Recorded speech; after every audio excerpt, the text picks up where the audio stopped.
Welcome to Daily Review, your daily dose of literary exploration. We dive into books that spark curiosity and ignite growth. That's right. While our passion often leads us to nonfiction reads that empower and improve your life, really, no book is off limits here. From gripping thrillers to insightful memoirs, compelling fiction, historical accounts, we're here to share and discuss all the interesting reads we discover. So tune in for your next great book idea. Thank you so much for tuning in to Daily Review. We truly appreciate you joining us for your daily dose of literary exploration. Your support means the world to us and helps us continue to share these amazing books with you. Yeah, absolutely. And if you're enjoying what you hear, please maybe take a moment to subscribe, rate, like, comment, wherever you're listening. It really helps support our channel, helps us get better, and bring you even more great content. And if today's review sparked your interest and you're ready to, dive into a copy of the book yourself, please think about using the link in our description to make your purchase. It makes it super easy for you to get the book, but it also directly supports our channel and the author. That lets us keep bringing you more great stuff. Thanks again for being part of the Daily Review community. Okay, so today we are doing a deep dive into a really fascinating book, Work Won't Love You Back, by Sarah Jaffe. Yes, and our sources for this are excerpts directly from Jaffe's book. It puts forward this really powerful, maybe even slightly uncomfortable idea. Which is? Well, that we're constantly told to find our paths and find fulfillment in our jobs. Right? But that very expectation, this whole idea that work should love us back, Jaffe argues it often just masks exploitation. Exploitation, exhaustion, isolation. Yeah. Exactly. All of that. So our mission today is to really unpack that central argument. We want to look at how this idea of work has shifted over time and examine how this labor of love ethic, as Jaffe calls it, actually plays out across some different fields. Some you might expect, some maybe not. Right. Like caregiving, but also tech, art, sports. And then, maybe most importantly, figure out what does this all mean for us, trying to navigate the world of work today. Let's get into it. Okay, so Jaffe kicks things off by setting up this central paradox. We hear it all the time.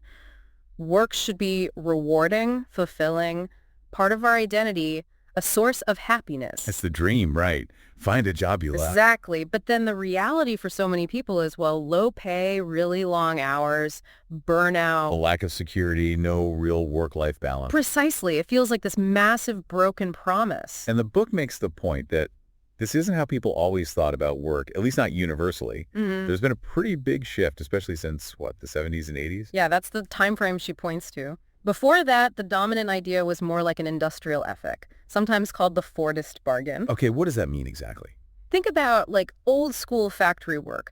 Jaffe uses the example of someone named Chucky Dennison. Work was mainly transactional. You put in your time, your physical effort. And you get a paycheck. Hopefully some security, benefits. Maybe you could even stay there your whole life. Right. Whether you actually enjoyed tightening bolts all day, that was kind of beside the point. It was about survival, providing for your family, stability. But now that's flipped.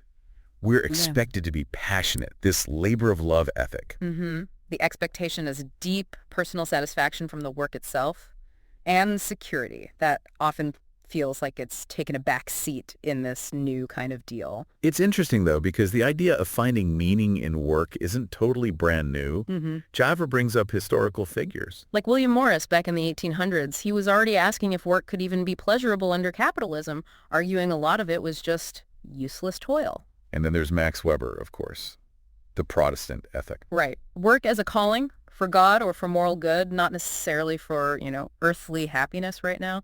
Weber pointed out how that religious idea sort of seeped into secular culture, became common sense. He had that great line. Oh, the Puritan wanted to work in a calling. We are forced to do so. That's the one, the irony, right? And later thinkers kind of built on this, like Boltanski and Chiapello. Yeah, they talked about the spirit of capitalism needing to evolve. Like, how do you keep people motivated to participate in this system, to keep accumulating capital, or just keep showing up, especially if they aren't the ones reaping huge rewards? The justification has to change. Okay, and here's where Jaffe's argument gets really, really interesting for today. She says that early industrial capitalism, it wanted to strip away our unique human stuff. Right? Make us interchangeable parts. Like cogs in a machine, easy to replace, outsource, automate. But the modern labor of love economy does the opposite. Now, employers actively want those human traits, creativity, empathy, people skills, caring. The very things that make us human. Exactly. And they exploit those traits in jobs we're told we should love. It blurs the lines between work and life, justifies longer hours, maybe even lower pay because you love it. And this whole dynamic, this devaluation where love is supposed to compensate for, well, actual compensation, it hits hardest in fields historically linked with women and the home. Right. The book really digs into how domestic labor, often seen as just natural for women or something done purely out of love, not for money, how crucial it was, yet completely unpaid and undervalued. It goes back to that creation of a strict divide. Work happens out there for money.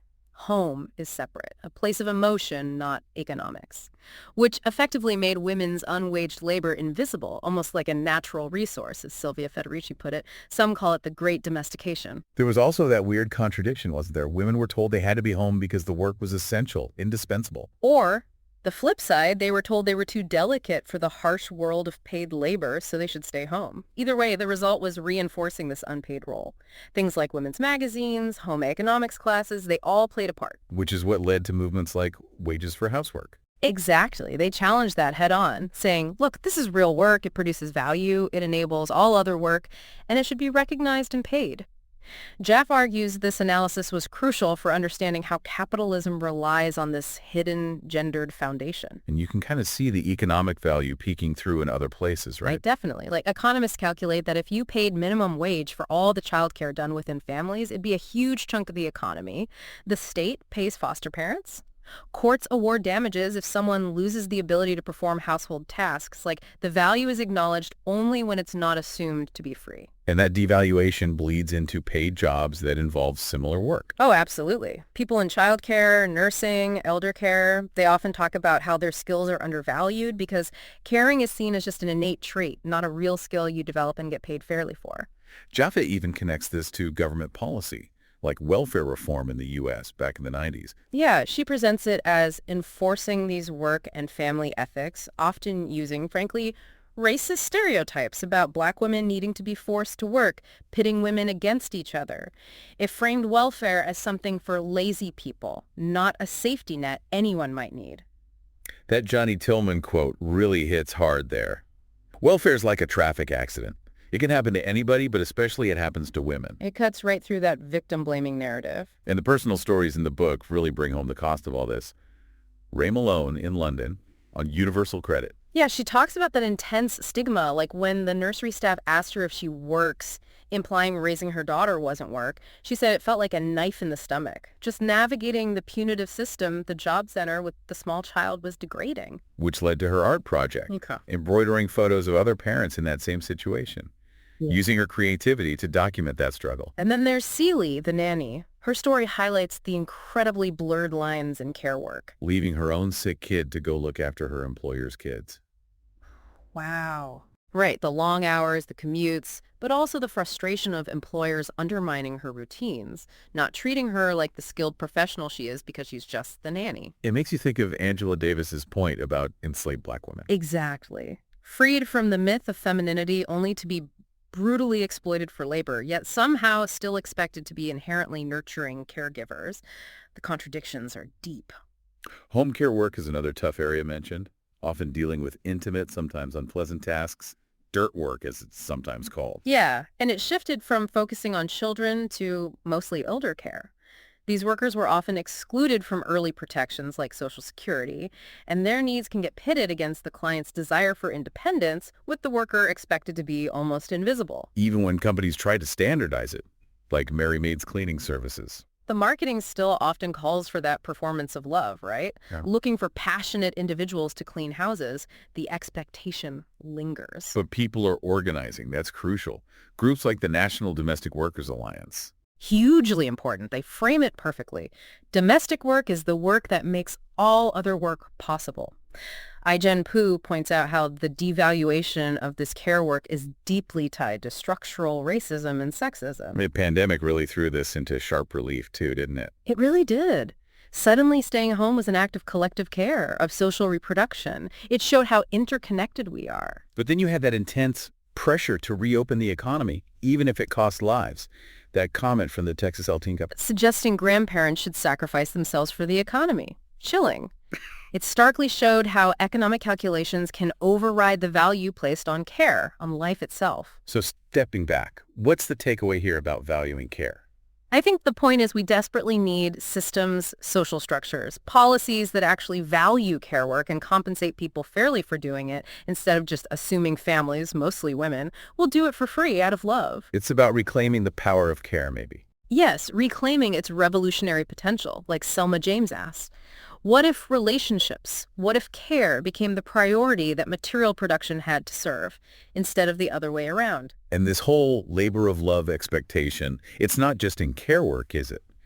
Jaffe shows it pops up in all sorts of fields. Oh, yeah. Fields often seen as callings or driven by passion. Teaching is a prime example. Right. Historically feminized, partly by figures like Catherine Beecher, who saw it as an extension of women's natural virtues, a way to instill morality, maintain social order. And that came with an expectation of sacrifice that persists today. Teachers often earn less than others with similar degrees, right? They buy their own classroom supplies, get blamed when systemic issues cause students to struggle. And they're still expected to just stick it out for the kids, even amidst budget cuts, often driven by, market-based reforms. Early teacher organizing wasn't just about money either. People like Margaret Haley, they wanted professional respect, autonomy, security. They fought against treating teaching like just another factory job. Fast forward to today, and you see neoliberal reforms standardize testing like No Child Left Behind, the big push for charter schools, often framed as choice or efficiency. But Jaffe argues they often end up devaluing the actual complex caring work teachers do. It shifts blame onto individual teachers, away from, say, lack of resources or poverty. And modern union struggles, like the Chicago Teachers Union taking on Mayor Rahm Emanuel, are often about pushing back against that narrative. They're saying, wait, we're the ones with the students every day. We actually care about these marginalized kids, maybe more than the elites making policy decisions. It's tragic, too, thinking about how black teachers who fought for desegregation often lost their jobs after Brown v. Board. Their love for teaching wasn't enough to save their careers. Then you have the tech industry. So much hype about innovation, creativity. Changing the world. Yeah. And maybe getting rich doing it. Right. But the reality for many programmers is, well, pretty repetitive coding. The lone genius myth hides the huge teams doing the actual work. And the crunch culture, especially in video games. Brutal hours normalized. Absolutely. It's often designed for, frankly, young men without families who can supposedly handle it. It brains people out, exploits their passion. It's presented as just the cost of entry, almost. There's also gamification, making work feel like a game. Yeah, and Amazon warehouses, for Uber drivers, call centers, even programming. Using points and leaderboards to push productivity for tasks that might be miserable. As Molly Crabapple said, the prize is basically what used to be your salary. And the industry still struggles with diversity, right? Gender, race. Big time. Female participation in computer science actually dropped. Women leave tech jobs at twice the rate men do. Kate Loss from Facebook had that quote. You can't run a successful company with boys alone. Exactly. And surveillance is everywhere, which isn't surprising for companies built on data. Even the fun perks, the nap pods and game rooms can just encourage you to stay at work longer. But workers are pushing back. The Google walkout was huge. Yes. Protesting wage gaps, harassment, the infamous Day Moore memo. And organizing efforts are growing, especially in the game industry. People are realizing these cool tech companies can still be exploitative, or as one worker put it, chaotic evil. Okay, what about sports? The love of the game is practically gospel there. Oh, absolutely. But that narrative hides a really long history of exploiting athletes. From the old days of gentlemen amateurs to today's billion-dollar leagues. TV money made leagues like the NFL massive, but the value generated by players hasn't always trickled down fairly. And athletes have pushed back too, thinking about the 60s. John Carlos and Tommy Smith in Mexico City 68, Muhammad Ali. They connected their performance, their bodies, to the profits being made by owners, by the NCAA, and demanded to be treated as humans with voices, not just performers. Carlos asked why athletes shouldn't speak out about injustice. Women athletes, too, had huge battles just to be included, fighting against ridiculous ideas about their fragile bodies. And figures like Avery Brundage, who ran the Olympics for ages, actively tried to push women out of sports he didn't think were appropriate. In the current era, sports seem to really reflect wider societal inequalities. Definitely. The intense focus on competition, the dog-eat-dog mentality, it creates immense pressure, contributes to mental health issues. You have a tiny number of superstars making astronomical sums. While minor league baseball players might make less than $8,000 a season. Exactly. And college athletes generating millions for universities while getting nothing directly. There are lawsuits now challenging minimum wage standards for minor leaguers, attempts to unionize college players. Like Keen Coulter at Northwestern. Right, which highlights the immense power imbalance with the NCAA and universities. COVID also exposed this, with players asked to sign liability waivers just to play. And women's hockey, you mentioned Megan Duggan. Yeah, facing abysmal pay or no pay in early pro leagues. Their move to form the PWHPA and essentially go on strike, creating their own tour. That's a powerful example of withholding labor to demand better, even if it meant, as one player said, things had to get worse before they could get better. They're leveraging their love for the game to fight for its future. Let's talk about art. Another field wrapped up in myths of passion and genius. The lone male genius myth, especially, it completely obscures the reality for most artists who, as Hito Steyerl says, usually need other jobs just to subsidize their art production. Andrew Ross called it sacrificial labor, giving up stability for meaning. There was even that bizarre study trying to prove artists are hardwired for sacrifice. It's wild. But artists have organized too, arguing they are workers. The Art Workers Coalition in the late 60s demanded fair pay, representation, control over how their work was shown. Even with things like NEA grants, most artists couldn't actually live off their art alone, and the few who become big stars often end up running many businesses themselves, hiring other precarious workers. Then the neoliberal era brought ideas like Richard Florida's creative class. This notion that artists and creatives drive urban growth. It tried to harness that bohemian ethic for economic development, often while public funding for the arts was being cut. Artists did vital political work, like during the AIDS crisis, but many felt burned out by the system, and inequality just grew. The art market boomed for a select few, while precarity remained the norm for most. And organizing continues today. Museum staff are unionizing, sometimes facing intense opposition from institutions claiming, unions are for coal miners, not sophisticated art workers. Right, dismissing their labor as somehow privileged, not real work, as Izzy Johnson pointed out. The Marciano Art Foundation shutting down entirely when workers tried to unionize is a stark example. But you also have artists like Carrie O'Shea using their creative skills for organizing, turning old banks into meeting spaces, using craft for political expression, like her embroidery about the job center.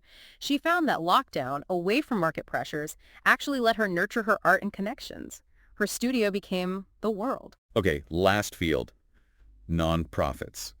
This seems like the one place the labor of love should be straightforwardly good, right? People working for a cause they believe in. You'd think so.